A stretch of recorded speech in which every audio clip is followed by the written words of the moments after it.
Ustaz Irfan, Assalamualaikum. Bisa dengar suara saya? Waalaikumsalam warahmatullahi wabarakatuh. Alhamdulillah. Bisa kedengaran ya? Ntar saya ambil headset.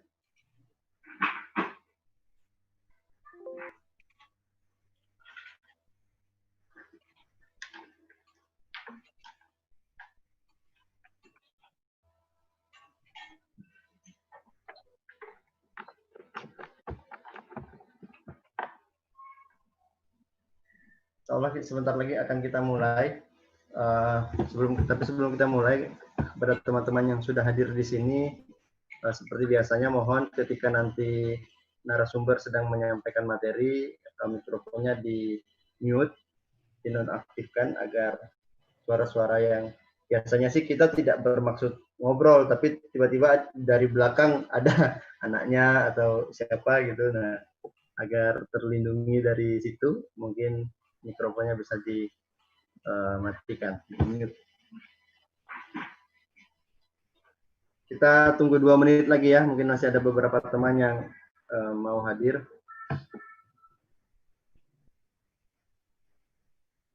2 menit lagi insya Allah kita mulai.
Baik, bisa kita mulai ya, Ustaz?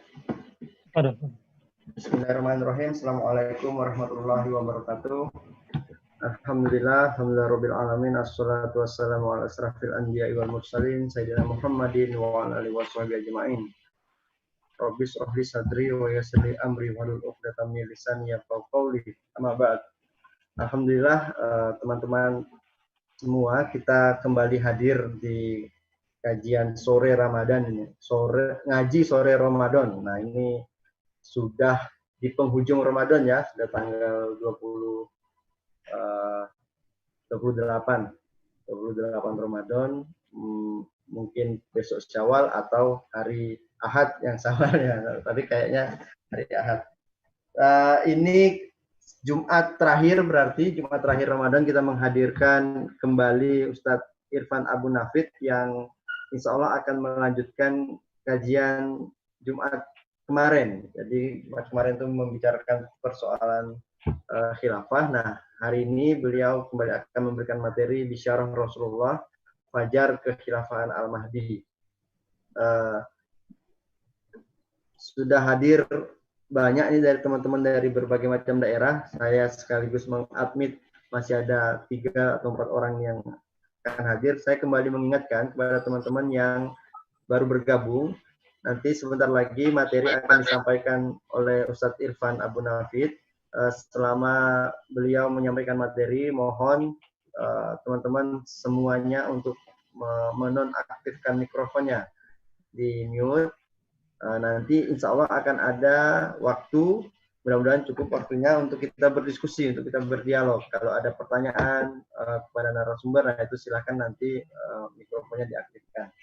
Namun sementara materi berlangsung, mohon mikrofonnya dinonaktifkan. Nah, acara ini juga insya Allah disiarkan secara live di YouTube Teman Hijrah Community, juga di Facebook Teman Ngopinet. Sementara itu komunitas-komunitas pendukung acara ini yang juga bekerja sama, ada komunitas Rindu Islam, ada Teman Hijrah, ada Pandawa Islam, ada komunitas seniman Muslim Khot, juga Painting Explorer, dan Teman Ngopi. Baik, untuk mengefisienkan waktu, tafadhol dipersilakan kepada Ustadz Irfan untuk memberikan materinya.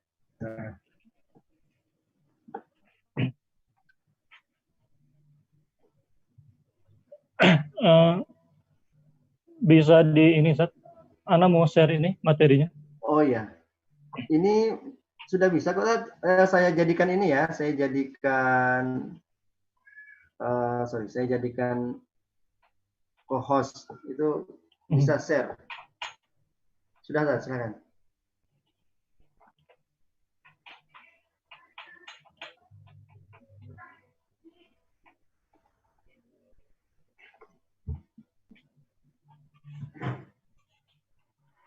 A'udzu billahi minasyaitonir rajim. Bismillahirrahmanirrahim. Alhamdulillahirabbil alamin. Alhamdulillahilladzi bi ni'matihi tatimmu shalihat. Wassalatu wassalamu ala Rasulillah wa ala alihi wa sahbihi wa man walah. Wa ba'du, uhayyikum bi tahiyyatil Islam. Assalamualaikum warahmatullahi taala wabarakatuh. Waalaikumsalam warahmatullahi wabarakatuh. Alhamdulillah rabbil alamin, ikhwatil kiram, a'azanallahu wa iyyakum. Dalam kesempatan yang berbahagia sore kali ini, bifadlillahi taala kita masih bisa berkumpul dalam momentum kajian tentang al-khilafah. Ini khusus berkaitan dengan bisyarah tegaknya khilafah nubuwah di akhir zaman, salah satunya di eranya kekhilafahan al-Imam Al-Mahdi. Ada beberapa catatan penting berkaitan dengan permasalahan ini, termasuk diantaranya menjawab, bahkan sekaligus mengoreksi berbagai macam asumsi-asumsi yang keliru berkaitan dengan Al-Mahdi itu sendiri, kan seperti itu. Nah, ikhwatil kiram, ma'azallahu wa iyyakum. Ustadz Jarod, ini suara sudah jelas ya? Sudah jelas, Ustaz. Alhamdulillah. Nah, ba'dal hamdalah salawat ikhwatil kiram. Nah, berkaitan dengan akhbar Al-Imam Al-Mahdi, ini termasuk pembahasan yang juga al-fakwas di buku ini. Ini pun juga akan dibahas di dua buku selanjutnya yang sedang kami susun. Mohon doanya saja. Ini akan kami ulas di dalam dua buku yang terbaru, melanjutkan pembahasan berkaitan dengan al-khilafah. Nah, ini tak lupa Al-Fakir mengingatkan bahwasanya kita berbicara tentang babul ilmi, babul khilafah ini bagian dari menjaga, menghidupkan, menjaga, memelihara sunnah di antara sunnah bagi Nabi SAW, dalam hal ini berkaitan dengan sunnah imamah pimpinan di dalam Islam. Man ahya sunnati faqad ahabani wa man ahabani kana ma'i fil jannati. Nah, di antara makna man ahya sunnati, siapa saja yang menghidupkan sunnahku adalah membela sunnah tersebut dari berbagai macam tikaman, framing buruk dan lain sebagainya. Nah, salah satu objek objek penyesatan sebagian oknum di zaman sekarang, baik di antaranya yang menolak kefarduan khilafah, yang mengaburkan kebakuan, format kebakuan al-khilafah, termasuk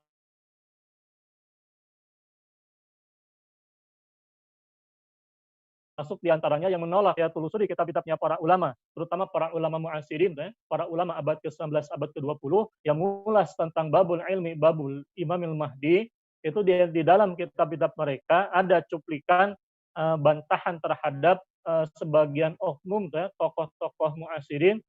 Tapi dalam hal ini juga saya kurang begitu paham siapa mereka, tapi disebutkan di dalam kitab-kitab para ulama ini. Nah, para ulama muktabar mu'asirin ini membantah sebagian penulis kitab yang yang katakanlah menolak eksistensi adanya hadis-hadis Nabi berkaitan dengan Al-Imam Al-Mahdi. Nah, ini kita akan sedikit saya ulas sedikit. Nah, dalam hal ini, ikhwatil kiram, kita membela sunnah baginda Rasulullah SAW, mencakup hadis-hadisnya itu berbicara tentang man ahya sunnati faqad ahabbani wa man ahabbani kana ma'i fil jannati. Ini kita niatkan dalam rangka merealisasikan hadis Rasulullah SAW ini. Nah, termasuk di antara syubhat berkaitan dengan kekhilafan Al-Mahdi adalah asumsi-asumsi bahwasanya tidak perlu kita menegakkan kekhilafan, tidak perlu kita perjuangkan kekhilafan akan tegak di akhir zaman itu pada era kekhilafan Al-Mahdi. Seakan-akan mereka ingin mengklaim, memframing bahwasanya kekhilafan Al-Mahdi adalah kekhilafan yang turun dari langit begitu saja. Ini pun juga akan kita ulas. Nah, termasuk juga begini. Di antara kerangka mendasar yang Al-Fakir jelaskan pada minggu lalu adalah firman Allah Subhanahu wa taala, "A'udzubillahi minasyaitonir rajim. Wa'adallahu alladhina amanu minkum wa 'amilus solihati la yastakhlifannahum fil ardi kama stakhlafal ladzina min qablihim." Al-ayat. Nah, ayat ini ikhwatil kiram, ini kan jelas janji adanya istikhlaf kekhilafahan ditafsirkan oleh para ulama muktabar bahwa ayat ini mengandung janji dari Allah Subhanahu wa taala, di mana lafal wa'ada merupakan lafal yang mengandung qasam, diikuti dengan huruf lam, la yastakhlifannahum, yang merupakan jawabul qasam. Artinya ini merupakan janji dari Allah Subhanahu wa taala atas orang-orang beriman dan beramal salih yang ditarjih kemudian oleh para ulama, di antaranya Al-Hafiz Al-Qurtubi, itu tidak terbatas kepada masanya baginda Rasulullah SAW dan para sahabat saja. Dengan daulah Islamiyah di Madinah diikuti dengan masa Khulafa Rasyidun, itu tidak hanya berlaku di masa itu saja, melainkan berlaku mengingat ayat Al-Quran ini pun juga dilihat dari lafal-lafalnya, al-ibratu bi umumil lafzi la bi khusus sababi, itu berlaku sampai dengan akhir zaman, dan ternyata dikuatkan dengan adanya akhbar nabawiyah berkaitan dengan kekuasaan kekhilafan Al-Mahdi. Artinya hadis-hadis yang berbicara tentang kekhilafan Al-Mahdi itu pun juga menguatkan dasar adanya pemahaman bahwasanya janji istikhlaf dalam ayat ini pun itu tidak hanya berlaku di masa baginda Rasulullah dan para sahabat saja. Nah, itu poin pentingnya di sana. Nah, berkaitan dengan pembahasan ini akan saya bahas 3 garis besar. Yang pertama, bisyarah kekhilafan Al-Mahdi di akhir zaman dan jawaban atas syubhat terkait. Lalu yang kedua, kekhilafan wajib diperjuangkan, jawaban atas asumsi tidak perlu berjuang tegakkan khilafah. Poin yang ketiga, ini berkaitan dengan secara umum hadis penyokong bisyarah kekhilafahan Al-Mahdi. Nah, yang pertama. Nah, berbicara tentang bisyarah kekhilafan Al-Mahdi, ikhwatil kiram, perlu kita sepakati begini. Di dalam kaidah yang ditegaskan oleh guru kita, Al-Allamah Al-Qadi Taqiyuddin An-Nabhani, hal ini pun juga ditegaskan oleh Al-Imam Al-Allamah Nasiruddin Al-Baydawi Asy-Syirazi, bahwasanya perkara gaib itu wajib dikembalikan kepada nusus naqliyah, dalil-dalil nakal dari Al-Qur'an dan As-Sunnah. Nah, ketika berbicara tentang akhbar akhir zaman, mau berbicara tentang Dajjal misalnya, berbicara tentang nuzul Isa bin Maryam, turunnya Isa alaihissalam di akhir zaman, termasuk juga keberadaan katakanlah zuhurul Imamil Mahdi, munculnya Imam Al-Mahdi, ini termasuk ke dalam akhbar informasi-informasi gaib. Artinya wajib dikembalikan kepada kaidah syar'iyyah, ma la yudrikul his la yudrikul akal. Kata Syekhul Taqiyuddin Al-Albani, apa-apa yang tak terjangkau penginderaan kita, maka tak terjangkau akal pikiran kita. Maksudnya apa? Apa-apa yang tak terjangkau penginderaan, artinya perkara-perkara gaib, maka dia tidak bisa dijangkau oleh akal pikiran.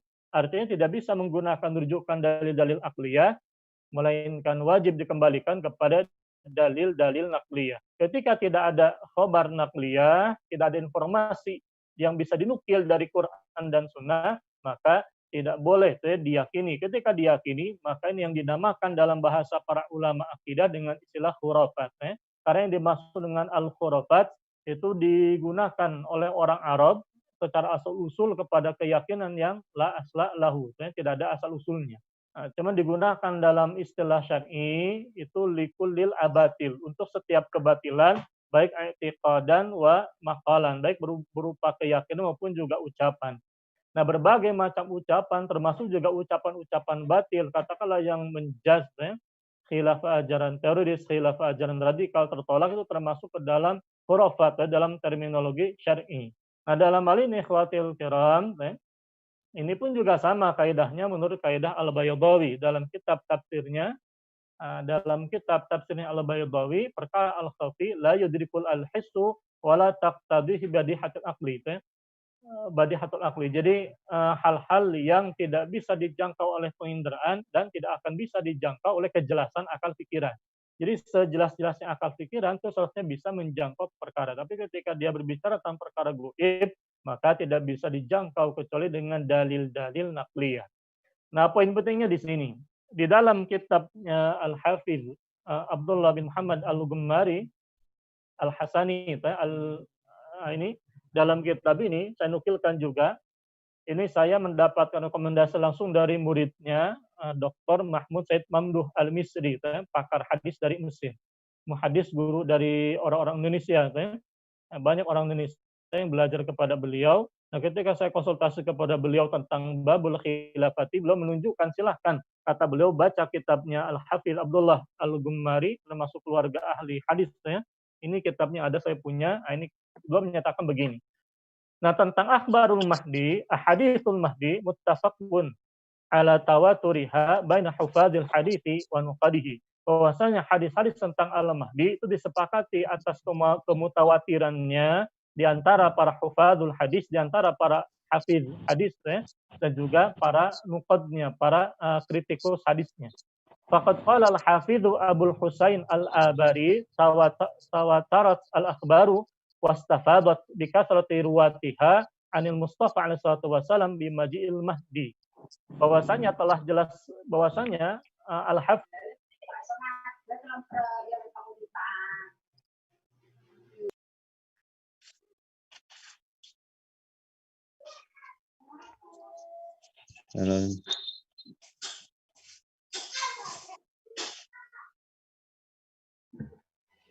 Ustaz Irfan, apakah bisa dilanjut?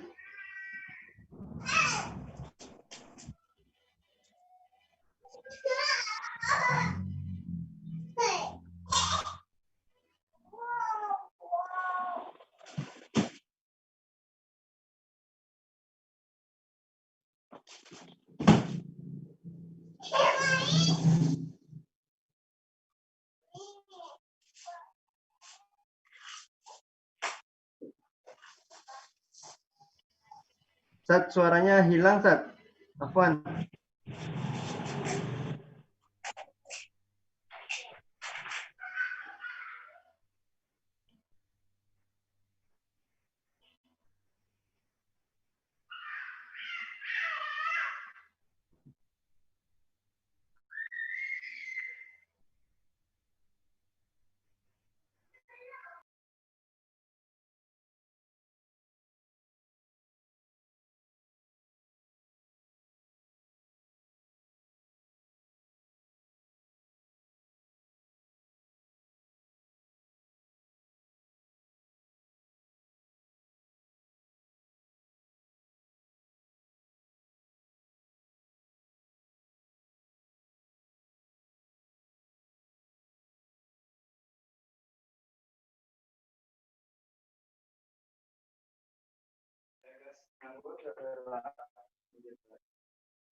Habis ya kamar mandi.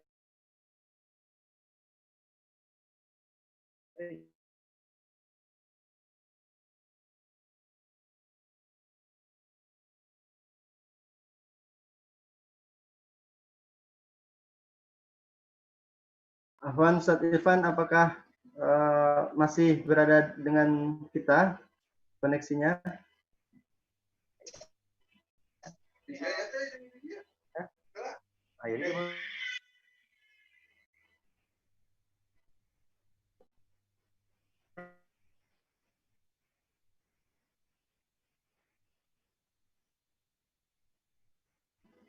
Sepertinya Ustadz Irfan meninggalkan forum ini.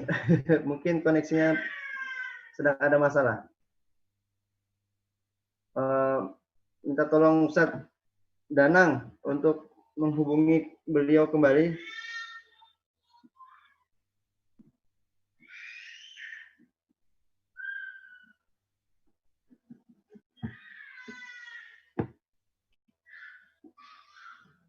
Baik, kita tunggu sebentar lagi ya. Mudah-mudahan beliau kembali bergabung.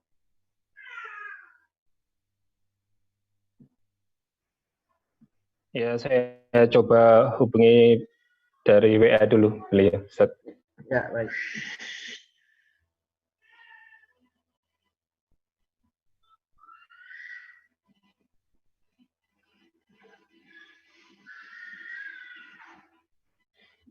Ini beliau kembali bergabung. Joining.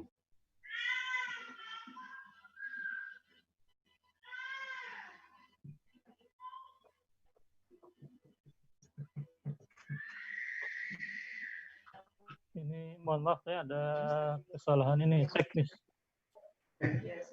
Ya, silakan dilanjutkan mungkin. Nah, ini kita lanjutkan ikhwatil kiram ma'azanal wa iyyakum. Nah, berbicara tentang kemutawatiratan ditegaskan oleh para hufadzul hadithi. Ya. Nah, disimpulkan oleh mereka mencapai derajat mutawatir maknawi. Berfaedah kepada ilmu dan wajib diimani. Bahwasanya datangnya Al-Mahdi itu diriwayatkan oleh banyak sekali para perawi dari Al-Mustafa SAW, termasuk dari jajaran para sahabat dari mulai Ali bin Abi Thalib, Abu Sa'id Al-Khudri, Ummu Salamah, Thauban, Abdullah dan sebagainya, itu banyak sekali. Wa inna min ahli baiti wa innahu yang bahwasanya Al-Mahdi itu dari keluarga ahli baitku, bahwasanya dia akan memenuhi muka bumi dengan keadilan, dan bahwasanya Isa alaihi salatu wassalam itu akan turun diturunkan oleh Allah Subhanahu wa taala dan akan menolong Al-Mahdi membunuh Dajjal. Karena diriwayatkan dalam keterangan riwayat-riwayat itu, ketika muncul Al-Mahdi itu akan muncul kemudian Dajjal. Nah, ketika Dajjal keluar, ini Isa bin Maryam itu akan Allah turunkan, kemudian menolong Al-Mahdi untuk membunuh ini Dajjal itu sendiri. Nah, dalam hal ini riwayat keterangan dari Al-Hafidz Abul Qais ini dinukil pula oleh Al-Qurtubi dalam kitab At-Tadhkirah, Al-Hafidz Ibnu Hajar dalam Fathul Bari, Al-Hafidz As-Sakhawi dalam Fathul Mughith, Al-Hafidz As-Suyuti dalam Fil Urufil Waradi, Al-Muhaddits As-Sayyid Muhammad bin Abdul Baqi Az-Zurqani dalam Syarh Mawahib, termasuk juga asyarih ulama yang menjelaskan kitab Al-Iktifat dan lain sebagainya. Ini pun juga dinukil oleh Al-Hafidz Ibnu Qayyim di dalam kitab Al-Manar Al-Munif. Nah, dalam hal ini ikhwatil kiram ini banyak keterangannya. Nah, keterangan tentang ini cukup banyak. Nah, ini kitabnya oleh kitab siapa? Al-Hafidz Abdullah Al-Gumari tadi. Nah, kitab ini ditulis oleh beliau, disebutkan dalam kitab ini, wahada kitabun. Kitab ini ditulis oleh beliau untuk apa? Untuk membantah.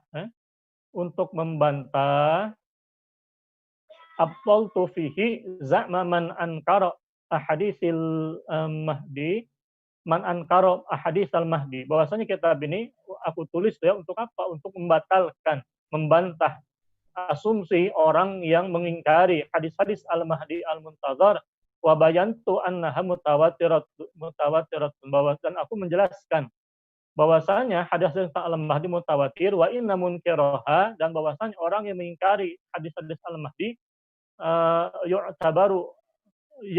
tabir mubtadi'an, itu bisa dianggap ahli bid'ah, sesat, dolan min jumlatil firaqi al-mubtadi'ati ad-dolati, termasuk ke dalam kelompok-kelompok ahli bid'ah yang sesat, menyesatkan. Jadi seperti itu. Ini banyak nukilan dari beliau. Termasuk juga nukilan dari para ulama berkaitan dengan apa? Berkaitan dengan akhbar ini. Ini banyak sekali. Termasuk dinukilkan di dalam kitab Al-Hafidz Ibnu Hajar Al-Haytami. Ini aqwal ulama tentang akhbarul Mahdi juga banyak. Ada banyak hal yang menarik sebetulnya, tapi tidak akan cukup kita bahas di sini, kan seperti itu. Termasuk juga dalam hal ini ikhwatil kiram, pandangan para ulama termasuk Al-Imam Asy-Syaukani al-ahaditsu al-waridatu fil mahdi al-muntazari mutawatiratun. Hadis-hadis yang menyebutkan tentang al-mahdi al-muntazar itu mutawatir, termasuk juga wal ahaditsul waridatu fid dajjali mutawatirat wal ahaditsul waridatu fin nuzul Isa bin Maryam mutawatirat. Termasuk hadis-hadis tentang dajjal, hadis-hadis tentang turunnya Isa bin Maryam itu termasuk hadis-hadis yang mutawatir, ya, alal aqal setidaknya mutawatir maknawi, itu yujibul ilmi, jelaskan seperti itu. Bahwasanya tidak ada keraguan, ini ula syakka annal mahdiya yakhruju fi akhir zamani. Bahwasanya Al-Imam Al-Mahdi akan keluar, ya, muncul di akhir zaman. Nah, dalam hal ini ikhwatil kiram a'azallahu wa iyyakum, ini ditegaskan oleh Al-Hafiz As-Said Abdullah Al-Gumari, ya, bahwasanya beliau menukilkan, ya, pandangannya siapa? Pandangannya Al-Imam As-Safaraini. Ya. Bahkan ada syairnya di sini, karena banyaknya, ya, pandangan para ulama ini tentang waqad kasurat bi khuruji ar-riwayat hatta balagat adal tawaturil maknawi. Ya. Wa sya'a dzalika baina ulama is-sunnati hatta ada min mu'taqadatihim, dan bahwasanya telah banyak, ya, sungguh telah banyak adanya riwayat-riwayat hingga sampai kepada mutawatir maknawi, dan hal ini tersebar di antara para ulama ahli sunnah hingga mereka menggolongkan termasuk di antara keyakinan mereka. Tsumma dzakara ba'dul ahadits al-waridatu fihi. Nah, ini termasuk juga disebutkan, ya, kemudian para ulama ini menyebutkan, kemudian, ya, sebagian hadis-hadis ini menyebutkan apa di dalamnya, para ulama menyebutkan apa, ini banyaknya itu periwayatan dari segolongan para sahabat, ini cukup banyak, ya, di mana mereka menegaskan al-ilmi al-qat'i fal imanu bi khurujil mahdi wajibun kama huwa muqarrar, ya, kama huwa inda ahli ilmi, ya. Jadi yang namanya mengimani adanya al-mahdi merupakan perkara kewajiban, ini merupakan hal yang disepakati, ya, oleh para ahlul ilmi. Nah, ini dikatakanlah wa mudawwanun, dan juga disusun, ya, fi aqaidi ahli sunnati wal jamaah, di dalam referensi akidahnya ahli sunnah wal jamaah. Ini menyeratkan begini, ketika berbicara tentang al-mahdi, sosoknya adalah seorang khalifah itu sendiri, ya. Di dalam akhbar nanti akan saya tunjukkan jelas, ya, kedudukan Al-Mahdi sebagai sosok seorang khalifah. Ini kan sebetulnya cukup untuk menjawab, ya, asumsi sebagian oknum di zaman ini. Saya katakan di zaman ini karena bahkan di era-era kemerdekaan tidak ada, ya, asumsi bahwasannya selain khilaf harga mati, ini itu harga mati, itu tidak ada, ya. Kalau diklaim harga mati, lantas Khalifah Al-Mahdi ini akan dituduh seperti apa lagi, ya? Kalaulah, ya, khilafah atau ajaran teroris radikal, maka Al-Mahdi apakah bisa kita lantas tuding, ya, teroris radikal? Nah, pertanyaannya begini, ketika Al-Mahdi ketika ajaran khilafah didiskreditkan, lalu Al-Mahdi jelas, ya, dalam riwayat memiliki kedudukan sebagai seorang khalifah yang menegakkan era kekhilafahan di akhir zaman, tsumma takunu khilafatan ala minhajin nubuwati. Nah, lantas, ya, orang-orang yang menolak kekhilafan ini ketika di akhir zaman mereka akan di posisi mana? Ya? Yang saya khawatirkan mereka akan ada di posisi Dajjal yang jelas-jelas memerangi kekhilafan Al-Mahdi dan Isa bin Maryam. Ya? Ini kan patut diperhatikan, ya, bagi orang-orang yang berakal pikiran, mereka mengkaji, ya, babul ilmi tentang Al-Mahdi dengan ilmunya ulama ahli sunnati wal jamaah, itu patut diperhatikan oleh mereka. Ya? Kan memprihatinkan sekali kalau mereka akhirnya menjadi pengikutnya Dajjal wal iyadzubillah. Ini akan saya tunjukkan. Dari mana dasar asumsi bahwasanya Al-Mahdi adalah sosok khalifah? Nah, maka silahkan kaji hadisnya. Di dalam hadis Rasulullah SAW, dalam riwayat At-Tabarani, ini pun juga dinukilkan di dalam kitabnya Al-Hafiz Abdullah Al-Gumari, dijadikan dalil oleh para ulama dalam banyak kitab mereka, para hufadzul hadisi. Yakunu ikhtilafun 'inda mauti khalifatin, bahwasanya akan ada perselisihan ketika wafatnya seorang khalifah, fa yakhruju rajulun min bani Hashimin, lalu akan keluar, ya, dari seorang pria dari kalangan Bani Hashim, dalam redaksi hadis lain min ahlil Madinati, dari penduduk Madinah. Fa ya'ti Makkah, lalu ia datang ke Makkah. Fa yastakhrijuhu an-nasu min baitihi, maka orang-orang akan mengeluarkan tanda kutip memaksa pria ini keluar dari tempat kediamannya. Wahwa karihun. Pada waktu itu digambarkan rajul min Bani Hashim ini seakan-akan kurang menyukai, seakan-akan dipaksa. Lalu umat akan membaiat sosok ini baina rukni wal maqami, di antara rukun dan maqam di mana di Ka'bah. Fayujahazu ilaihi jaisyun minasyami. Lalu akan dikumpulkan untuknya tentara, pasukan minasyami. Nah, lafal jaisun ini kan sepertinya mufrad, tapi dia merupakan lafal ini yang mengandung makna jamak. Itu bisa dimaknai secara jamak, jaisun. Jadi pasukan-pasukan dari negeri Syam. Hatta idza kanu bil baida khusifa bihim. Nah, di sini digambarkan ikhwatil kiram, nanti silahkan dibaca.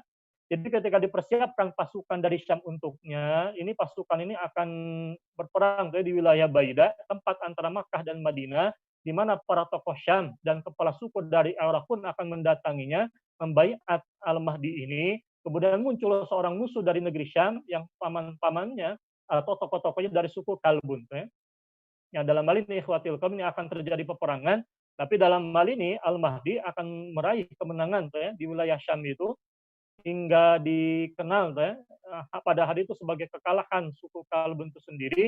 Al-Mahdi akan membuka kunci-kunci pembenaran harta dan membagikannya sebagai ghanimah itu sendiri. Nah, di sini dikabarkan ikhwatil kiram faya'ishu bidzalika sab'a sinina, bahwasanya wa yulqa al-Islam bi jiranihi ilal ardi, bahwasanya Islam itu akan diajarkan bahwasanya Al-Mahdi yulqi al-Islam. Al-Mahdi akan mengajarkan Islam bi jirani ilal ardi, kepada wilayah sekitar di muka bumi. Nah, di mana faya'isu bidzalika, Al-Mahdi dia akan tinggal di tempat tersebut selama 7 tahun. Dalam riwayat dalam hadis ini dikatakan bisa juga 9 tahun Ini antara 7, 8, dan 9. Dalam beberapa hadis disebutkan antara 7, 8, dan 9. Hal itu pun juga disebutkan oleh Al-Hafidz Abdullah Al-Ghumari di dalam kitab Al-Mahdi Al-Muntazar. Nah, yang menarik begini. Hadis ini ikhwatil kami menjadi dalil bahwasanya era Al-Mahdi itu merupakan era khilafah. Bukan era lain selain sistem Al-Khilafah. Karena kita harus konsisten. Berbicara tentang Al-Khilafah, dia termasuk mustalah syar'i. Nah, termasuk juga di dalam hadis ini ikhwatil kiram, ini pun juga diungkapkan bahwa hadis ini menggambarkan, begitu pula hadis sebelumnya, kekhilafan Al-Mahdi akan didahului oleh kekhilafan sebelumnya. Kalau dalam hadis sebelum disebutkan yakunu ikhtilafun 'inda mauti khalifatin, akan ada perselisihan ketika wafatnya seorang khalifah, lalu disebutkan dalam hadis ini Al-Mahdi akan dibaiat kemudian. Nah, yaktatalu inda kanzikum salasatun kulluhum ibnu khalifatin. Nah, disebutkan dalam keterangan akan ada perselisihan, pertentangan di sisi pembenaran kalian, yang dimaknai oleh sebagian ulama bermakna Ka'bah. 3 orang putra khalifah, seluruhnya putra khalifah akan berselisih, di mana hal yang diperselisihkan tersebut tidak akan kembali kepada mereka, karena mereka mempersoalkan masalah ini kekhilafan itu sendiri, di mana kekhilafan justru akan berada di tangan Al-Mahdi, sebagaimana disebutkan dalam keterangan sebelumnya. Nah, dalam hal ini ikhwatil kiram, ma'azallahu wa iyyakum, termasuk juga disebutkan dalam keterangan hadis ini, fa idza ra'aitumu fabayyi'uhu. Jika kalian menyaksikan pria tersebut, maka baiatlah ia. Ini berbicara tentang Al-Mahdi. Walau habwan 'alal salji, meskipun katakanlah kedinginan di atas salju, fa innahu khalifatullahil mahdi, karena ia adalah sosok khalifah Al-Mahdi itu sendiri, kan seperti itu. Nah, ikhwatil kiram ma'azallahu wa iyyakum, ada catatan begini. Hadis ini, tadi 2 hadis tadi mengisyaratkan bahwasanya akan ada khalifah sebelum khalifah Al-Mahdi. Apa dasarnya? Karena lafal khalifah yang disebutkan dalam hadis-hadis tersebut itu tidak bisa ditakwilkan kepada makna-makna lain. Tidak bisa ditakwilkan kepada makna raja. Maka diasumsikanlah bahwasanya akan ada Al-Mahdi tidak lama setelah berselisihnya Raja Saudi. Tahun-tahun sebelumnya disebutkan begitu. Lalu disebutkan lagi tahun ini. Karena sebagian mubalik ini mereka menakwilkan lafal khalifatun kepada makna lain. Nah, saya katakan sebagai bahan koreksi, lafal khalifatun tidak bisa ditakwilkan kepada makna lain dia bisa difahami secara makna hakiki syar'i sebagaimana digambarkan oleh para ulama. Yang dimaksud dengan khalifah itu sendiri kan huwallazi yanubu 'anil ummati huwallazi yanubu 'anil ummati fil hukmi was sultani wa fi tanfidzi ahkami syar'i.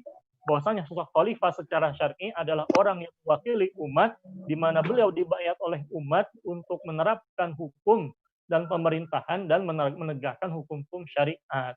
Jelas yang namanya khalifah itu pemimpin ar-raisul a'la li daulatil islamiyah, pemimpin tertinggi bagi daulah Islamiyah, bagi kekhilafan itu sendiri. Artinya karena lafal khalifah di sini adalah merupakan lafal hakiki yang mengandung makna syar'i, maka jelas secara mantuk dia menyebutkan lafal khalifah, maka bisa kita simpulkan bahwasanya hadis ini secara jelas, secara menyebutkan adanya lafal khalifah, mengisyaratkan adanya kekhilafahan sebelum Al-Mahdi. Lalu bagaimana kalau misal lafal tadi ditakwilkan kepada makna-makna majazi, kiasan? Nah, di dalam kajian ilmu bahasa, di dalam kajian ilmu usul itu bahasa, al-aslu fil kalam al-haqiqah, itu jelas jadi disepakati bahwasanya hukum asal perkataan itu wajib difahami secara hakiki. Nah, diperjelas di dalam kajian ilmu balaghah kecuali jika ada dalil-dalil yang memalingkan kepada makna majazi.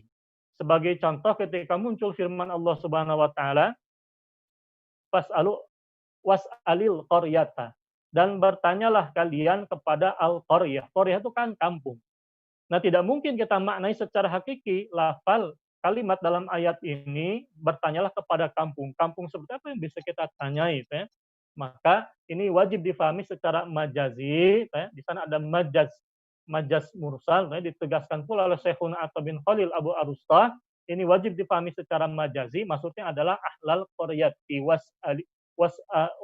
ahlal qaryati, dan bertanyalah engkau kepada penduduk kampung. Nah, itu kan namanya apa? Dalil qarina. Nah, lafal khalifah dalam hadis ini itu tidak bisa disimpangkan kepada majazi karena tidak ada qarinahnya. Tidak ada yang bisa menakwilkan kepada makna-makna lain. Maka sesuai dengan kaidah dari Al-Hafidz As-Suyuti, at-ta'wilu sarful lafzi an zahiri li dalilin. Yang namanya takwil itu kan memalingkan makna lafal dari zahirnya berdasarkan dalil kepada makna lainnya.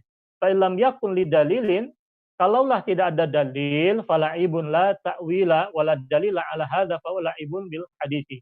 Kalaulah tidak ada dalilnya, maka itu hanya permainan belaka. Tidak ada yang namanya takwil, tidak ada dalil, maka yang namanya perbuatan tersebut itu merupakan retorika dalam perkataan saja. Itu bukan takwil namanya. Nah, artinya ikhwatil kiram, kalau tidak ada dalil yang memalingkan kepada makna, katakanlah makna al-isti'arah atau makna majaz mursal, majaz akli, atau misal katakanlah kinayah atau indal arabi, tidak ada dalil-dalilnya, maka tidak boleh disimpangkan, wajib dipahami secara hakiki. Nah, di selain begini, ada asumsi ada asumsi begini. Oh, makna dari khalifah di sini adalah Khalifah Sultan Abdul Hamid II. Itu saya baca di buku yang mendukung pemahaman seperti itu. Jadi ada kitab berbahasa Arab yang mendukung asumsi bahwasanya tidak ada kekhilafan sebelum Al-Mahdi. Nah, asumsi yang bersangkutan dalam kitabnya menukilkan pandangan khalifah yang dimaksud adalah Sultan Abdul Hamid II. Itu pandangan yang lemah. Kenapa? Karena dalam bahasa Arab, lafal fa yakhruju rajulun dengan huruf fa ini lil qaribin. Ada jeda, cuman jedanya dia termasuk fa atau syarat begitu. Tapi dia menggambarkan apa makna yang sifatnya qarib, dekat. Ada jeda cuman sifatnya dekat. Kalau jeda antara Abdul Hamid II dan kelak nanti adanya muncul Al-Mahdi, ini sampai detik ini saja, masa hidupnya Sultan Abdul Hamid II kan sudah berkisar 1 abad lebih, kisaran 1 abad. Nah, ini kan sudah sangat lama. Maka mukhal kita takwilkan khalifah di sini maknanya adalah Sultan Abdul Hamid II.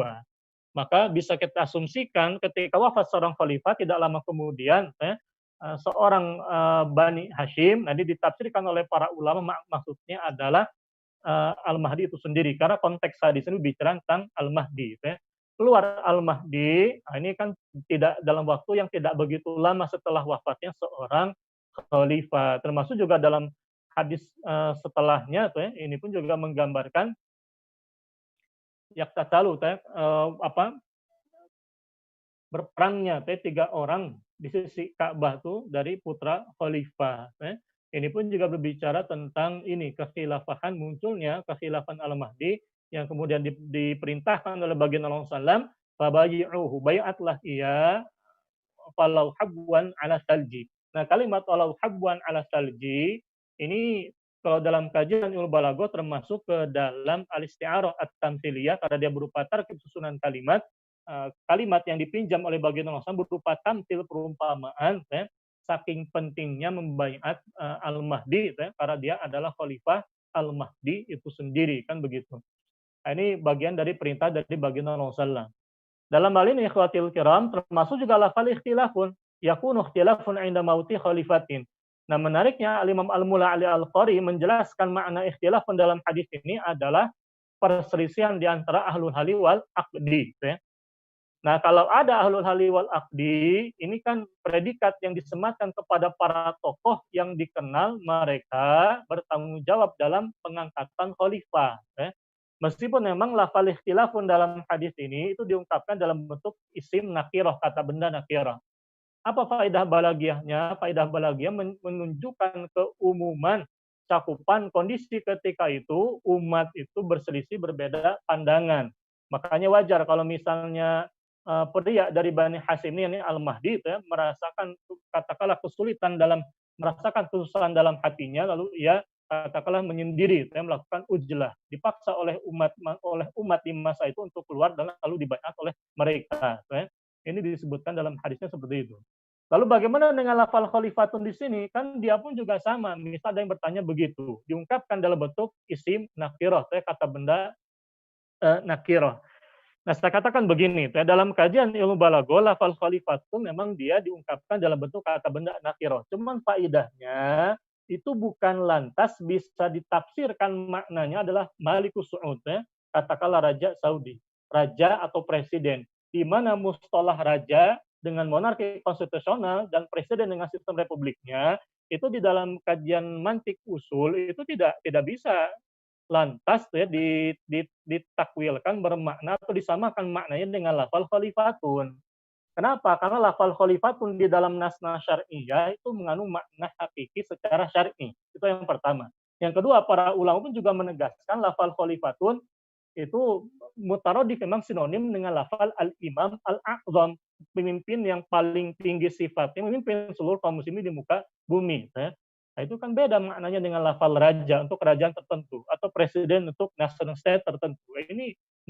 Ini di dalam ilmu mantik usul itu termasuk ke dalam pembahasan dua kata antara lafal khalifah, raja dan presiden itu antara katakanlah antara kata dan kata yang berbeda lafalnya, beda hurufnya, dan juga beda maknanya. Itu masuknya bukan mutaradif, melainkan mutabayin likhtilafil lafzi wal makna ma'an.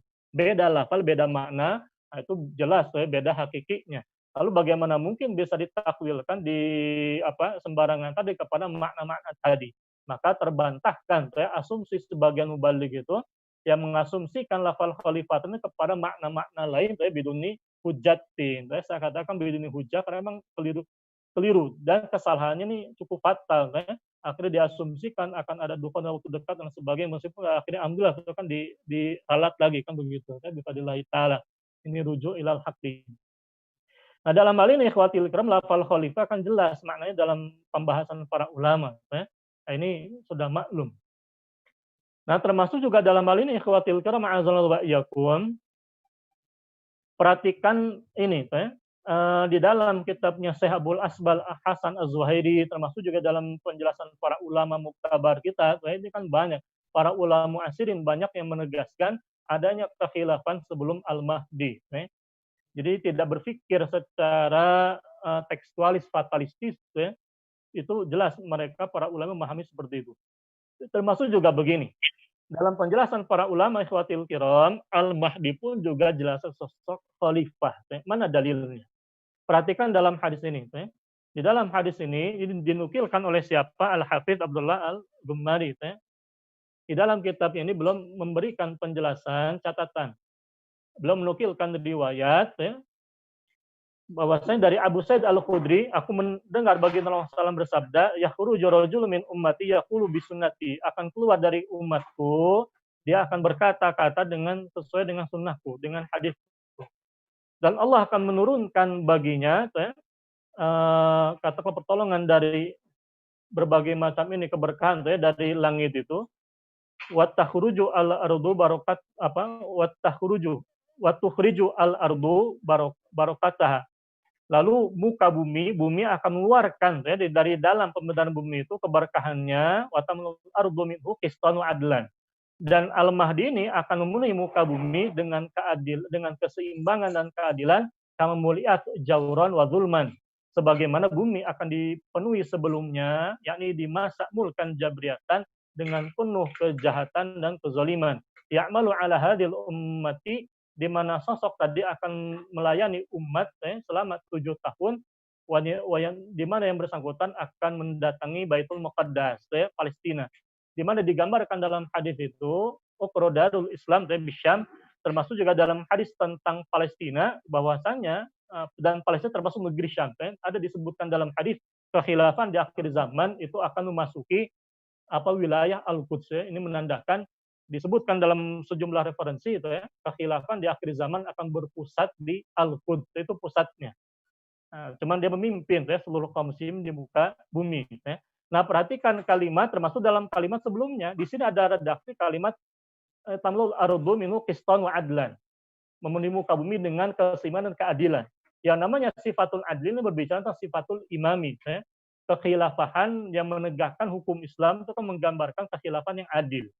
Termasuk juga di sini ikhwatil kiram dalam hadis sebelumnya yang namanya khalifah akan dibaiat dalam 2 hadis sebelumnya. Fayubayunahu baina ruknaini, di antara baina rukni wal maqami, umat manusia akan membaiatnya.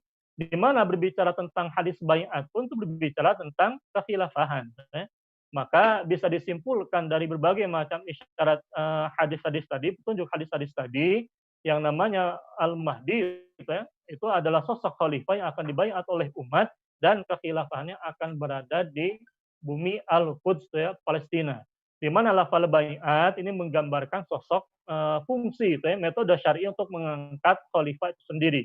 Nah, ini diikuti dengan penjelasan para ulama, yakunu khilafun 'inda mauti khalifatin, adanya perselisihan di antara ahlul halli wal aqdi, di mana pada akhirnya mereka akan memilih sosok khalifah, membaiat sosok khalifah Al-Mahdi itu sendiri. Nah, siapa sosok Al-Mahdi? Nah, istilah Al-Mahdi ini kan sebetulnya ini itu merupakan lakob, atau dalam istilah balago dia bisa dikatakan punya kinayah. Kinayah dari siapa? Sosok pria min Bani Hashimin, dari kalangan Bani Hashim, min ummati Muhammadin SAW. Nah, disebutkan di dalam kitab ini Al-Mahdi itu adalah rajulun muslihun, seorang pria yang akan melakukan perbaikan, min ummati Muhammadin SAW, yakunu zuhuruha min amarati sa'atil kubra, di mana kehadiran sosok pria yang melakukan perbaikannya dari kalangan umat Muhammad SAW ini akan muncul sebagai di antara tanda-tanda kiamat yang besar. Yamla'ud dunya qistan wa adlan, dia akan memenuhi muka bumi dengan keseimbangan dan keadilan, setelah an muliat jauran wa dzulman, setelah muka bumi dipenuhi oleh kejahatan dan kezaliman. Wa yajtami'u bi Isa alaihi salatu wasalam ba'da nuzulihi wa yusalli khalfahu, di mana Isa alaihissalam akan berkumpul dengan Al-Mahdi, dan di masa kekhilafan Al-Mahdi, ketika ia telah turun, dia akan sholat di belakangnya Al-Imam Al-Mahdi itu sendiri. Nah, ini pembahasannya memang menarik. Pembahasan ini ikhwatil kiram disebutkan dalam kitab Mu'jam Lughatil Fuqaha, itu berdasarkan dalil-dalil hadis. Jadi penjelasan beliau, Mu'jam, kamus bahasanya para ahli fikih, ini termasuk istilah yang maknanya diperjelas, karakteristik diperjelas di dalam hadis-hadis, dalam nusus syar'iyah, dalam hadis-hadis SAW. Termasuk juga ketika digambarkan dalam hadis SAW, fayujahaju ilahi jaisyun. Nah, kalimat yujahaju ini kan termasuk fi'il kata kerja pasif, dikumpulkan untuknya pasukan bala tentara. Ini kan menggambarkan apa? Kekuasaan real, punya pasukan militer. Artinya yang namanya Al-Mahdi adalah sosok pemimpin yang punya kekuatan, di mana beliau akan dibayat oleh umat, memerangi Dajjal, di mana akhirnya Dajjal akan diperangi akan dibunuh kemudian oleh Isa bin Maryam. Nah, berbicara tentang baiat, ini kan jelas. Man khalayat dan min ta'atin laqiyallahu yaumal qiyamati la hujjatal wa man mata wa laysa fi anuqi bai'atun mata mitatan jahiliyah. Ini menjadi peringatan. Saya khawatir begini, ketika di akhir zaman orang yang meyakini, yang terpedaya lalu meyakini selain khilafah adalah harga mati, lalu ketika muncul sosok khalifah, kelak orang-orang ini atau orang-orang yang mengikuti jalan mereka dengan khurafatnya ini, itu akan lantas katakanlah kebingungan. Karena zuhurnya khalifah ini jelas Al-Mahdi sosok khalifah yang menegakkan sistem kekhilafahan, menegakkan keadilan di mana sifatul adli artinya menegakkan hukum-hukum Islam, ini menggambarkan esensi kekhilafan dibaiat oleh umat. Nah, ketika orang-orang katakanlah yang menolak kekhilafan tidak mau berbaiat kepada khalifah, maka perhatikan hadis ini, wa man mata wa laysa fi unuqi bai'atun mata mitatan jahiliyah. Wa man khalaya dan min ta'atin. Ini kalimat kiasan isti'arah tamsil. Perumpamaan dari baginda Rasulullah melepaskan ketaatan dari khalifah. Artinya tidak mau taat terhadap khalifah, tidak mau baiat kepada khalifah. Siksanya laqiyallahu yaumal qiyamati la hujjatalahu. Itu mereka tidak akan punya hujah, dalam kurung itu maknanya berdosa. Ini makna kiasan dari artinya berdosa, kan begitu. Dan siapa saja yang mati di pundaknya tiada baiat, maka ia akan mati dalam keadaan mati jahiliyah, seperti jahiliyah. Fayubayur baina rukni dikatakan oleh Al-Mulali Al-Qari. Yang dimaksud dengan rukun tadi adalah Hajarul Aswad wal maqam, yakni maqam Ibrahim. Jadi di Ka'bah itu sendiri, Nah, dalam hal ini ikhwatil kiram a'azallahu wa iyyakum, ini Al-Mahdi sosok khalifah yang akan dibaiat oleh umat. Makanya wajar. Kalau misalnya ini, kalaulah tadi Al-Hafidz Abdullah Al-Ghumari di dalam kitabnya Ikhwatil Kiram itu menyebutkan mudatu khilafatihi wa umrihi. Tempo kekhilafan Al-Mahdi dan usianya yatawallal khilafata, bahwasanya Al-Mahdi akan memegang tampuk kekhilafahan. Jelas sekali al-khilafah lafalnya yatawallal khilafata wa ibnu arba'ina sanatan. Dan dia adalah seorang pria berusia 40 tahun. Fayamkusu fiha sab'un aw thamanun aw tis'un sinina. Ya'mu fiha ar-raha wal adla wa kasratal mali. Di mana Al-Mahdi ini akan menghuni muka bumi selama 7, 8 atau 9 tahun. Dia akan menghuni muka bumi dengan berbagai macam dengan berbagai macam kebaikan, keadilan, banyaknya harta benda. Tsumma yamutu wa umruhu la yatajawaz khamsan wa sittina sanatan. Kemudian ia akan wafat dan usia tidak melebihi usia 65 tahun. Walam yarid, dan tidak ada penyebutan penentuan kapan wafatnya di dalam akhbar-akhbar. Artinya sebelumnya ini ada akhbar-akhbarnya. Penjelasan dari Al-Hafidz Al-Ghumari ini ada dasar dari hadis-hadisnya. Nah, dalam hal ini turunnya Isa bin Maryam itu nazala Isa alaihi salatu wasallam inda salati subhi. Fa yusalli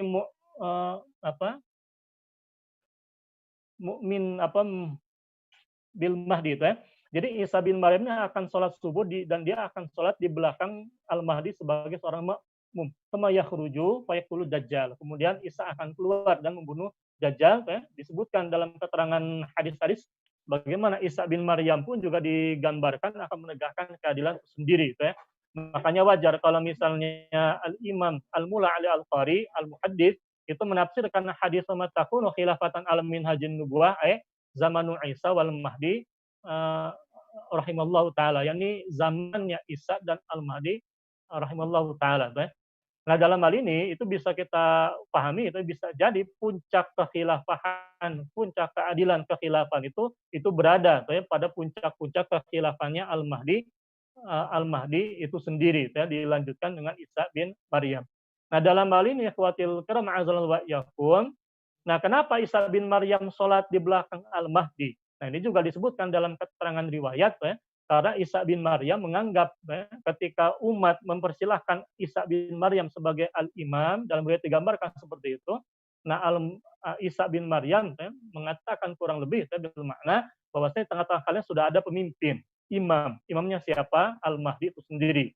Di mana dalam riwayat digambarkan dia adalah sosok bernama Muhammad bin Abdullah. Isimnya, namanya sama seperti namaku, kata baginda Muhammad, dan nama bapaknya sama seperti nama bapakku, Muhammad bin Abdullah, termasuk umat dari baginda Muhammad itu sendiri, kan begitu. Nah, dalam hal ini ikhwatil kiram a'azallahu wa iyyakum, ini ini pun juga disebutkan dalam hadis ini, ya, bahwasanya tidak akan tegak hari kiamat la taqumus sa'atu hatta tamtalil ardu zulman wa udwanan. Hingga muka bumi dipenuhi dengan berbagai macam kezaliman dan permusuhan. Kemudian keluar summa yakhruju rajul min ahli baiti aw itrati fayamlauha qistan wa adlan kama muli'at zulman wa udwanan. Dalam hadis ini digambarkan sebelum era kekhilafan puncak keadilan al-Mahdi secara umum, ya, pada era mulkan Jabriyatan akan ada berbagai macam kezaliman dan permusuhan. Nah, saya katakan begini, ada yang tanya saya di Facebook itu, lalu bagaimana Ustaz dengan penafsiran hadis ini ketika digambarkan sebelumnya ada kezaliman dan permusuhan, lalu muncul al-Mahdi, itu kan menggambarkan tidak mungkin era kekhilafahan sebelum al-Mahdi itu digambarkan penuh dengan kezaliman dan permusuhan. Ini diasumsikan, dijadikan dalil oleh sebagian orang yang menolak eksistensi kekhilafan sebelum al-Mahdi. Nah, saya jawab begini, ya.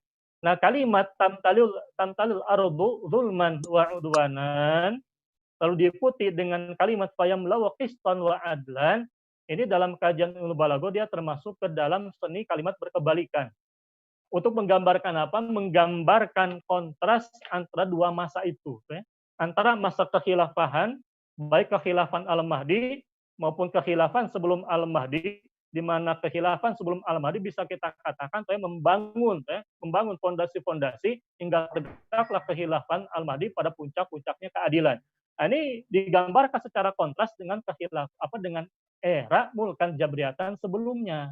Ini kan sesuai dengan hadis SAW tentang fase kehidupan umat Islam sebelum era khilafah ala minhajun nubuwati akan muncul sebelumnya era mulkan Jabriyatan, penguasa-penguasa diktator, banyak kezaliman, banyak permusuhan. Ini kan terjadi di masa kita sekarang, ya. Nah, kalimat takunu khilafatan ala minhajin nubuwah pun itu tidak mengandung pembatasan jumlah. Sama halnya dengan kalimat takunu khilafatan ala minhajin nubuwah era pertama, itu tidak membatasi khalifahnya hanya satu. Kenyataannya khalifahnya ada 4 atau 5, ya. Dari mulai masa Khalifah Abu Bakar sampai dengan Al-Hasan bin Ali ada 5. Kan begitu, itu disepakati oleh para ulama. Jadi ini terbantahkan asumsi ini oknum beberapa waktu yang lalu yang ini menyindir pemahaman kita tentang adanya kekhilafan sebelum al-Mahdi berbekal asumsi prematur lafal tsumma takunu khilafatan itu cuma satu. Nah, saya tanya begini, itu dasarnya dari mana? Orang ngerti bahasa Arab, orang yang ngerti balaghah tidak akan berpandangan seperti itu. Karena jelas kalimat tsumma takunu khilafatan, begitu pula mulkan abon, meskipun lafalnya tunggal, tapi kan maknanya bisa jamak, ya.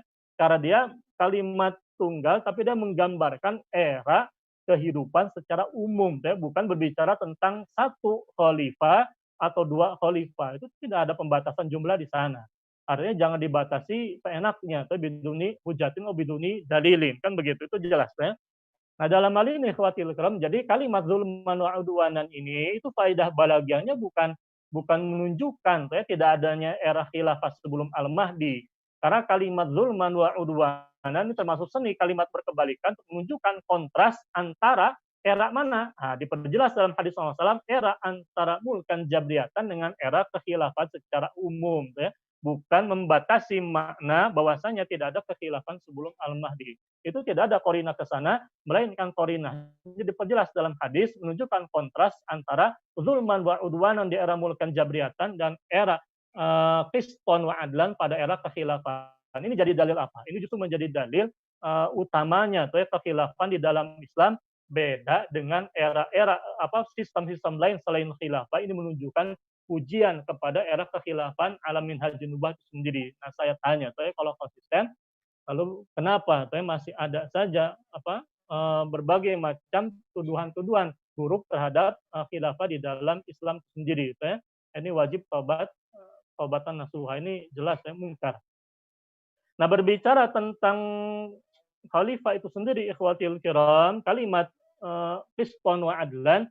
Nah, kalimat adlan ini kan jelasnya ditafsirkan oleh para ulama, termasuk Imam Syafi'i ketika menafsirkan ya Dawudu inna ja'alnaka khalifatan fil ardi fahkum bainan nasi bil haqqi. Nah, kalimat bil haqqi di sini adalah wal adlu ittiba'u hukmihi al munazzari. Dan yang dimaksud dengan adil itu adalah mengikuti hukum Allah, hukum yang telah diturunkan oleh Allah Subhanahu wa taala. Atau kembali kepada hukum syariat itu sendiri, Al-Qur'an dan as-sunnah, ijma' sahabat dan qiyas, khususnya Al-Qur'an dan as-sunnah itu sendiri, kan begitu.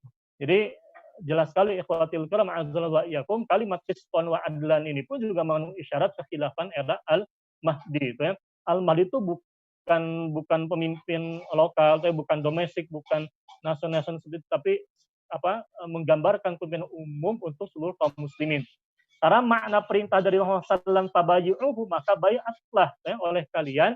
Iya, itu kan tidak dibatasi, ya. Itu bermakna perintah lil jami', umum. Ya.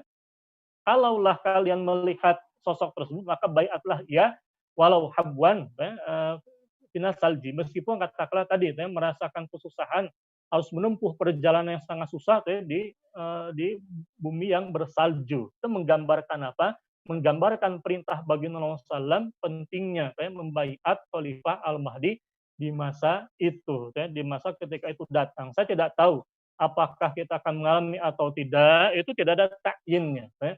Meskipun memang digambarkan secara umum, adanya tanda-tanda umum tentang zuhurul Imam Al-Mahdi, di mana tampaknya Al-Imam Al-Mahdi termasuk min asyarat sa'al kubra, termasuk asyarat sa'al kubra, termasuk tanda-tanda kiamat yang besar, ya, bukan kiamat yang kubra sendiri, kan begitu.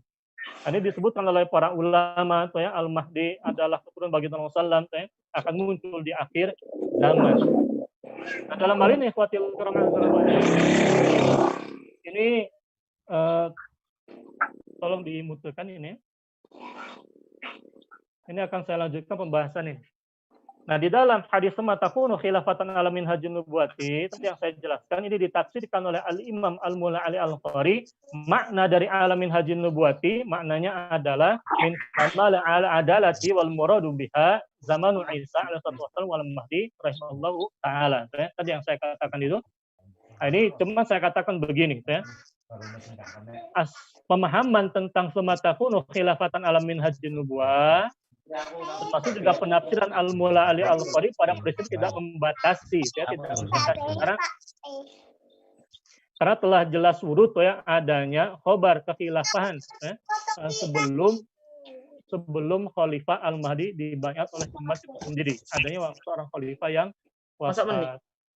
Berarti gak sarung. Tapi kurang didelok ya. Kayaknya terus sekarang ya. Termasuk juga ini, ya, di dalam hadis berkaitan dengan penaklukan Konstantinopel. Terus iki di dalam hadis penaklukan Konstantinopel, ikhwatil kiram a'azzalallahu wa iyyakum.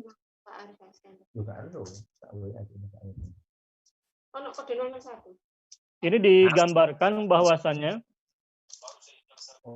Konstantinopel itu ikhwatil kiram akan ditaklukkan di akhir zaman. Ustaz Jarod bisa dimusuhkan dulu tidak? Saya sedang cari yang ya ini. Ya. Silakan lanjut. Kita lanjutkan. Afwan. Nah, berkaitan dengan ini, penaklukan Konstantinopel. Di dalam hadis Rasulullah SAW kan digambarkan begini, ikhwatil kiram, la tuftahanna al-Qustantiniyyah wa la ni'mal amiru amiruha wa la ni'mal jaishu zalikal jaisu. Ini ada kalimat lamul jabul qasam, sumpah, ya. Betul-betul akan ditaklukkan Konstantinopel. Di antara pemimpin yang baik adalah pemimpinnya, dan di antara tentara yang baik adalah pasukannya, kan begitu.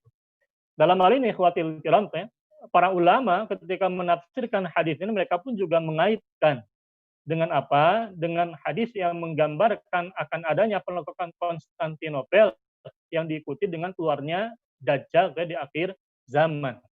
Jadi dalam hal ini ikhwatil kiram a'azanallahu wa iyyakum, penaklukan Konstantinopel pada era Muhammad Al-Fatih itu ditafsirkan oleh Al-Allamah Asy-Syaikh Ahmad bin Syakir Asy-Syarif itu sebagai penaklukan pembuka, ya.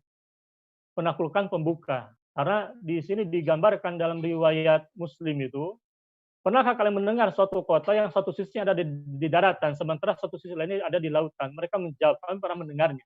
Wahai Rasulullah SAW. Beliau berkata, tidak akan tiba hari kiamat sehingga 70.000 dari keturunan Nabi Ishak menyerangnya, kota tersebut. ketika mereka Bani Ishaq mendatanginya, maka mereka akan turun. Mereka tidak berperang dengan senjata, tidak pula melemparkan satu panah pun. Mereka mengucapkan la ilaha illallah wallahu akbar, maka salah satu sisinya akan jatuh ke tangan kaum muslimin. Nah, salah seorang perawinya berkata, aku tidak mengetahui kecuali beliau berkata yang ada di lautan.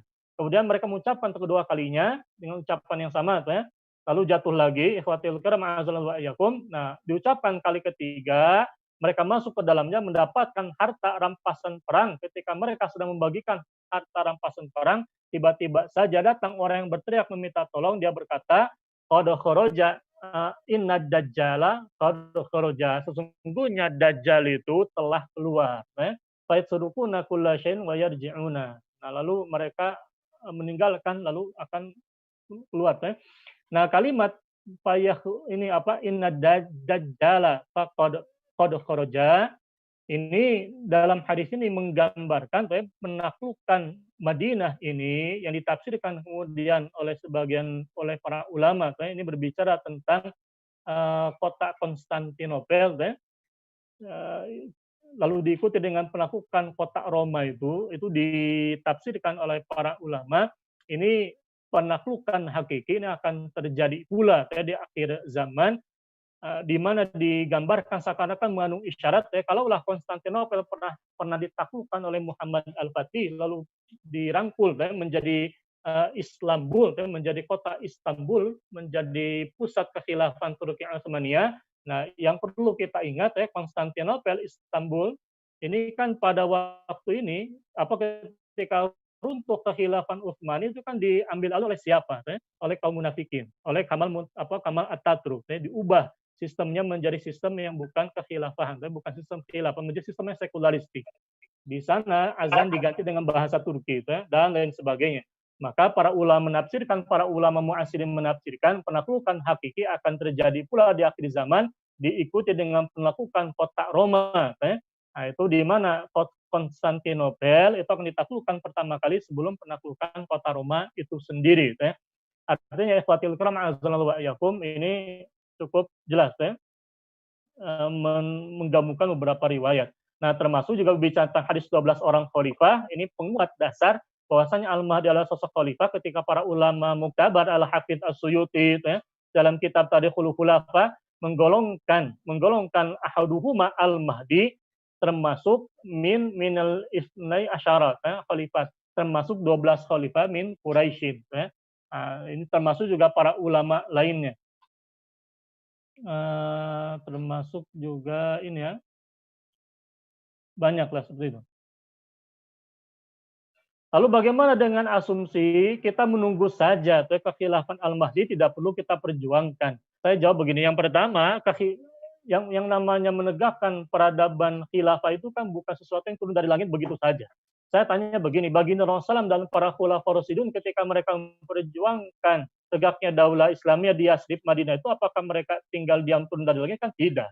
Menegakkan kekuasaan, menegakkan era kekhilafan, membangun peradaban yang besar. Bagaimana mungkin sesuatu yang jelas memiliki kekuatan yang real, ada pasukan di sana yang dipersiapkan dan sebagainya, ada wilayah kekuasaan dan sebagainya, itu menggambarkan sesuatu yang jelas wajib dipersiapkan. Nah, dalam hal ini baginda Rasulullah SAW sudah memerintahkan alaikum bisunnati wa sunnatil khulafai rasyidin al-mahdiyyin ba'di addu 'alaiha bin nawajid. Nah, ini sudah ada perintah dari baginda Rasulullah SAW, hendaklah kalian pegang teguh terhadap sunnahku dan sunnah para khulafa rasyidun al-mahdiyyin. Termasuk dalam ayat wa'adallahu alladziina aamanu minkum wa 'amilus shalihat, janji Allah berkaitan dengan kekhilafan dalam nas Quran pun itu bersyarat-syaratnya diberikan kepada siapa? Kepada orang yang beriman dan beramal salih. Amal salih ikhtiar. Ikhtiarnya seperti apa? Wajib berpegang teguh terhadap sunnah baginda Rasulullah dan sunnah para khalifah, para khulafa rasyidun. Dan ternyata mereka menggambarkan adanya metode dakwah menegakkan daulah Islamiyah di Yasrib itu ketika sebelumnya tidak ada daulah Islamiyah itu sendiri. Termasuk juga para sahabat sampai berdiskusi Allah selama 3 hari 2 malam. Itu menggambarkan adanya ikhtiar, bukan sesuatu yang turun dari langit begitu saja. Apalagi katakanlah para ulama, termasuk diantaranya Syekh Nasruddin Al-Albani yang seringkali dirujuk oleh katakanlah kaum muslim atau sebagian kaum muslimin ini kan beliau sendiri menegaskan la yajuzu lil muslimin al yauma an yatrukul amala lil islami wa iqamata daulati ala wajhil ardi. Termasuk juga Syekhuna Al-Allamah Prof. Dr. Muhammad Mutawalli Asy'arawi dalam ceramahnya menegaskan di antara muhimmah kepentingan kaum muslimin saat ini, termasuk di antaranya masanya beliau, di mana beliau seangkatan dengan Al-Allamah Al-Qadhi Taqi Al-Albani. Al-Qadhi Taqi Al-Albani pun juga menegaskan pentingnya mengembalikan kekhilafahan, itu artinya menunjukkan adanya ikhtiyar. Dan poin yang ketiga, ikhwatil kiram, yang namanya kefarduan dari para ulama wajib hukumnya menegakkan kekhilafan itu kan menggambarkan apa? Menggambarkan kalau yang namanya wilayah amal itu wilayah ikhtiyar. Berbicara tentang keyakinan terhadap bisyarah akhbar nabawi tentang kekhilafan itu wilayah i'tiqadiyah, wilayah keyakinan. Tapi kan yang namanya keyakinan tidak boleh dibenturkan dengan wilayah amal. Sama halnya dengan katakanlah janji bagi orang kafir itu masuk neraka, janji bagi orang mukmin itu masuk surga. Tapi kan bukan berarti kita merasa sudah mukmin lalu tidak beramal, Kita merasa mukmin tidak beramal itu bukan orang mukmin namanya, kan begitu. Nah, justru keyakinan itu wajib dibuktikan dengan amalan. Dalam hal ini, itu ada sunnahnya dari baginda Rasulullah SAW, kita berdakwah menegakkan kekhilafahan.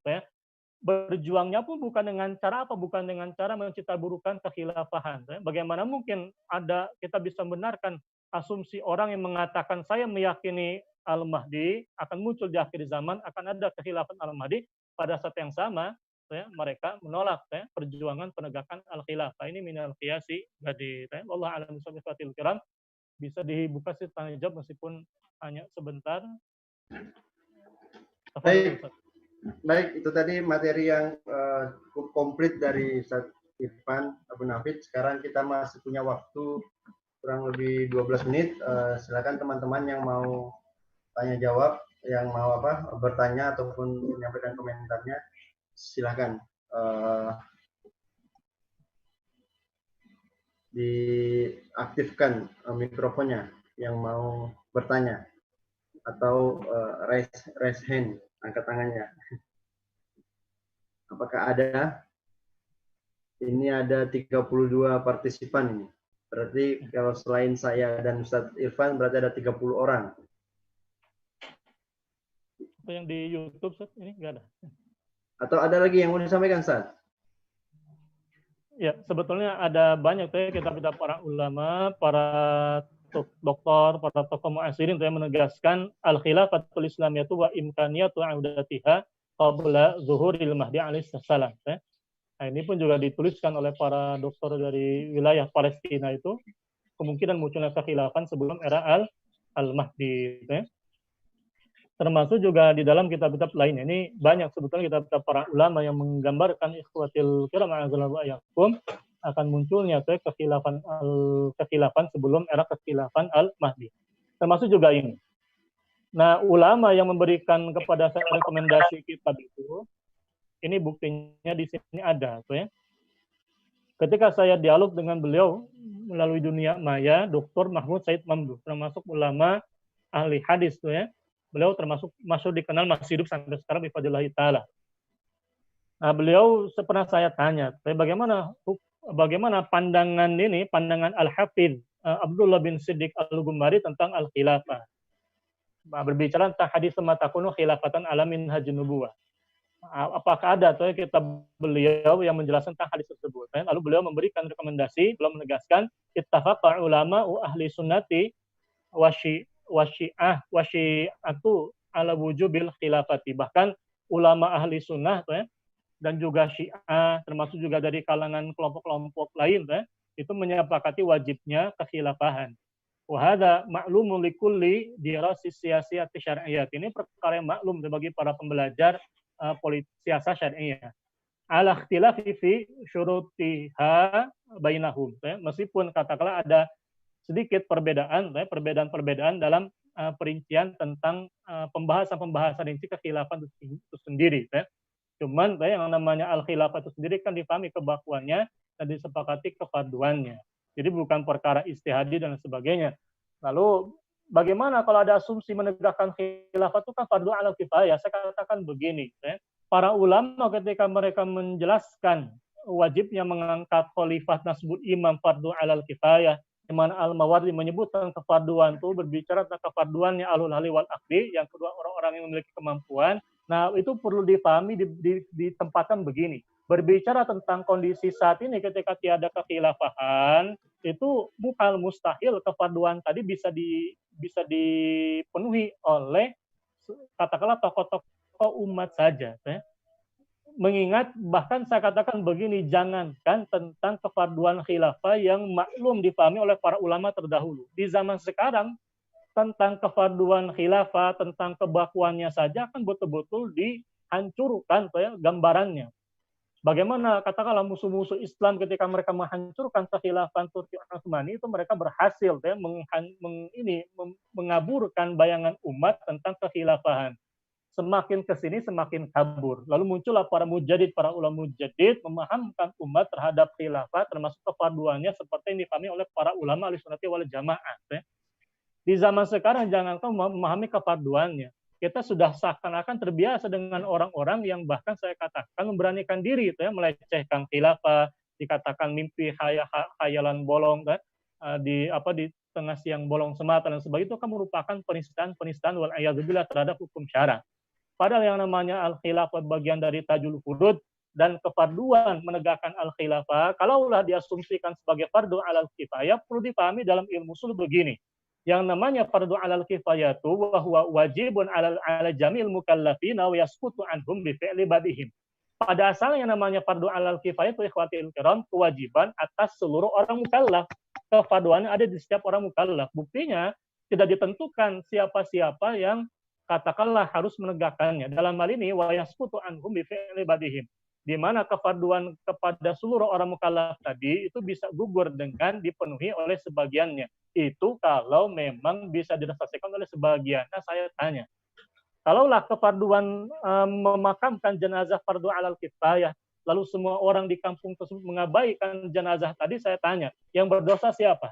Apakah sebagian orang? Tentu tidak, melainkan semua orang yang mengetahui jenazah tadi belum dimakamkan, mereka semua berdosa. Yang memiliki kemampuan jelas dikenai taklif dan dia tahu, itu jelas berdosa. Nah, para sahabat radhiyallahu anhum ikhwatil kiram, mereka mampu menunda pemakaman jenazah al-Mustafa baginda sallam, di mana sosoknya sosok yang paling mereka cintai, dan mereka pun juga sangat paham tentang kefarduan alal kifayah, lalu mereka tunda untuk menegakkan kekhilafahan. Maka para ulama usul, para ulama muktabar menegaskan, kalaulah kekhilafan tidak wajib, walaulah annal imam atau ghairu wajibah, lama sahabat yalkal muhawaratu, maka tidak akan ada diskusi alat wal munazaratu alaiha, dan perdebatan tentang hal tersebut. Nah, para sahabat ini kan mereka menunjukkan secara fi'liyah, dan perbuatan sahabat ini diriwayatkan secara mutawatir. Di dalam kitabnya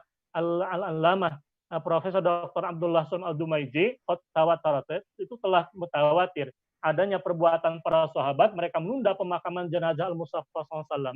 Dalam ilmu mantik usul, perbuatan mereka menjadi dilalah ghairil lafziyah dari kefarduan iqamatul khilafah, itu lebih fardu daripada kefarduan memakamkan jenazah. Makanya bisa mereka tunda, fikih aulawiyah itu jelas sekali, kan begitu.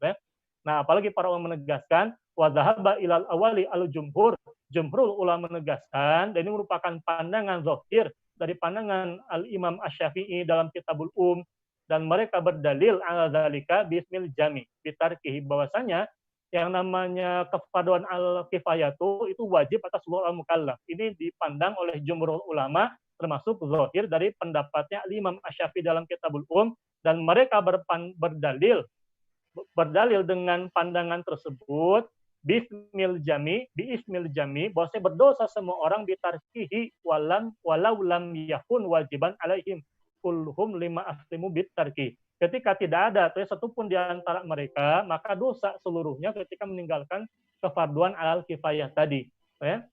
Maka kalaulah semuanya meninggalkan, maka berdosalah semuanya karena meninggalkan kefarduan tadi. Nah, saya tanya, menegakkan kefarduan al-khilafah itu kan membangun peradaban yang besar. Ini tidak mungkin bisa diemban oleh segelintir orang dari para ahlul halli wal aqdi, tokoh-tokoh umat saja.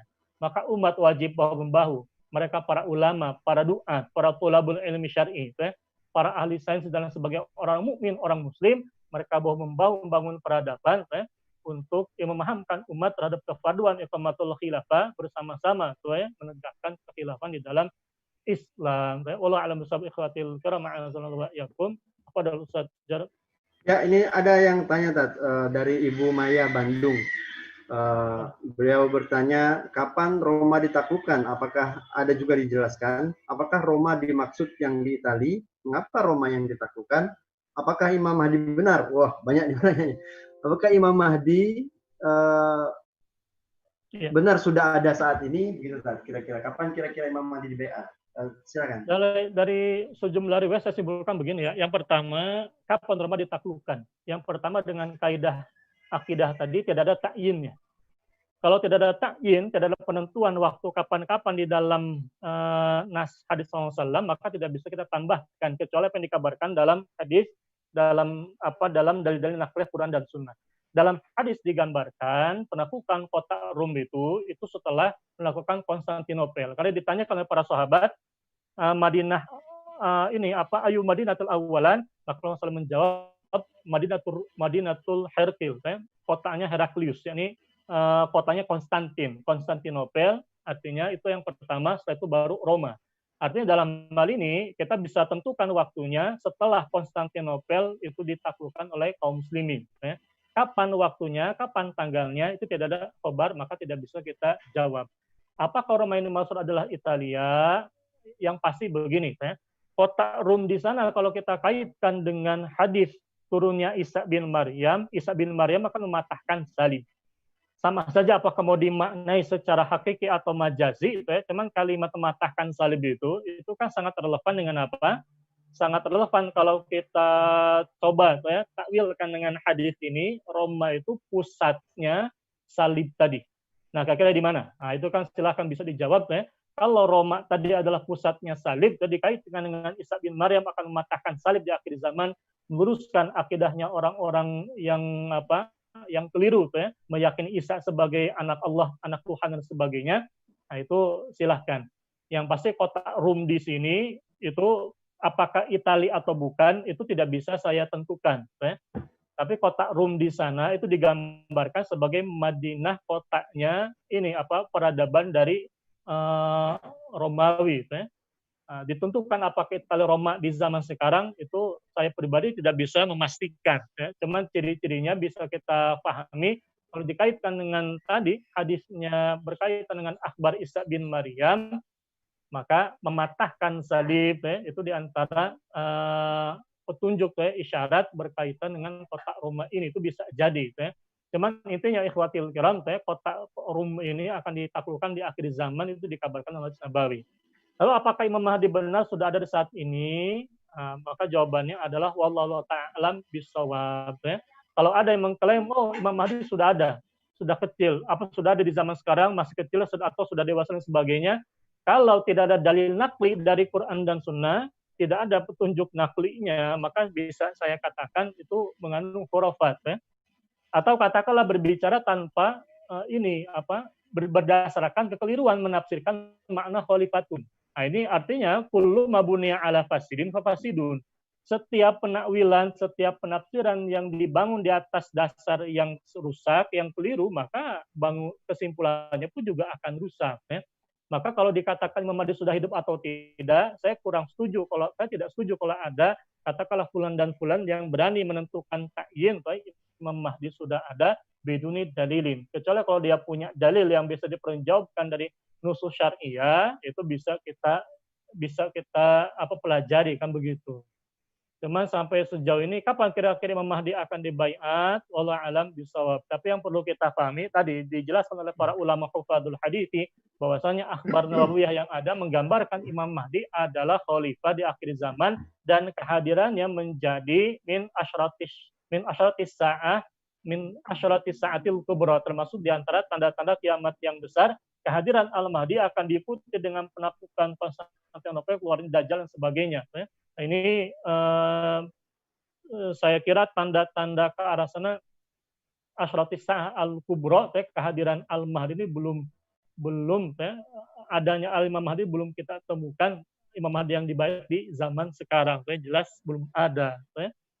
Artinya tidak bisa kita berbicara tentang sembarangan. Makanya Makanya saya setuju tuh ya dengan penjelasannya Al-Habib itu, salah seorang Al-Habib ketika berbicara tentang dukhon itu beliau memberikan catatan ya.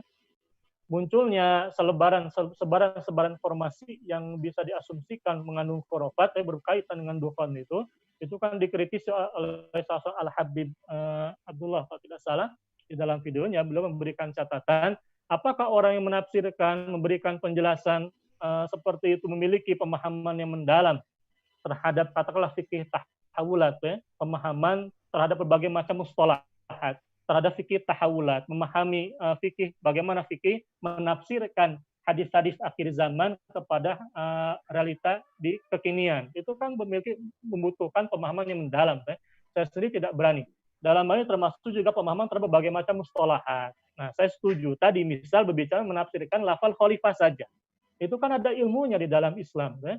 Bagaimana mungkin lafal khalifatun itu bisa ditakwilkan, bisa ditafsirkan tanpa kerangka metodologi keilmuan kepada makna-makna lain di luar khalifah. Itu satu sisi itu saja ini kan menjadi bahan kritikan yang sangat asasi. Ya, pertanyaannya, ini kita memiliki pemahaman mendalam tidak tentang mustalahat hadis-hadis akhir zaman itu. Tadi misal pertanyaan tentang kotak rumah itu maksudnya apa? Saya pribadi tidak berani menafsirkan secara pasti. Ini butuh pemahaman pengkajian lebih mendalam lagi. Gitu ya. Cuman pembahasan tentang Al-Mahdi secara umum ini kan jelas disebutkan dalam akhbar nabawiyah, hadis-hadis yang mutawatir maknawi itu ya, kita yakini, kita benarkan, itu penjelasan-penjelasan para ulama pun juga jelas. Ya. Wala alam bisawab ikhwatil kiram azanallahu wa iyyakum. Apa dosa? Baik, waktunya sudah habis nih, Tat. Tapi ini ada pertanyaan dari Pak Slamet. Benarkah derajat hadis tentang Imam Mahdi itu ahad? Bagaimana menyikapinya? Mungkin bisa dijelaskan sebentar saja, sedikit saja, Tat. Nah, tadi itu ya yang saya nukilkan dari kitab ini Al-Hafidz Abdullah bin Siddiq Al-Ghumari, mungkin Pak beliau mungkin telat hadir ya. Jadi di awal sudah saya jelaskan nukil-nukilan para ulama, Al-Imam Syaukani, Al-Imam Al-Abari, Al-Hafidz Al-Abari dan sebagainya, para ulama kabar hufadzul hadis yang menegaskan hadis-hadis tentang Al-Mahdi diriwayatkan lebih banyak sekali itu ya para sahabat dari mulai tabaqah sahabat, tabaqah tabi'in, sehingga mereka menyimpulkan dari setiap tabaqatnya ini merupakan hadis yang mutawatir, setidaknya haddul mutawatir maknawi itu ya. Mutawatir maknawi ini berfaedah kepada ilmu dan wajib diyakini. Begitu. Secara umum tuh ya, kehadiran Al-Mahdi termasuk juga Isa bin Maryam dan Dajjal di dalam kitab para ulama sudah ditegaskan mencapai derajat mutawatir. Wallahu alam bisawab. Oke, baik. Teman-teman mohon maaf jika masih ada pertanyaan, kita tidak bisa melanjutkan karena waktunya sudah habis.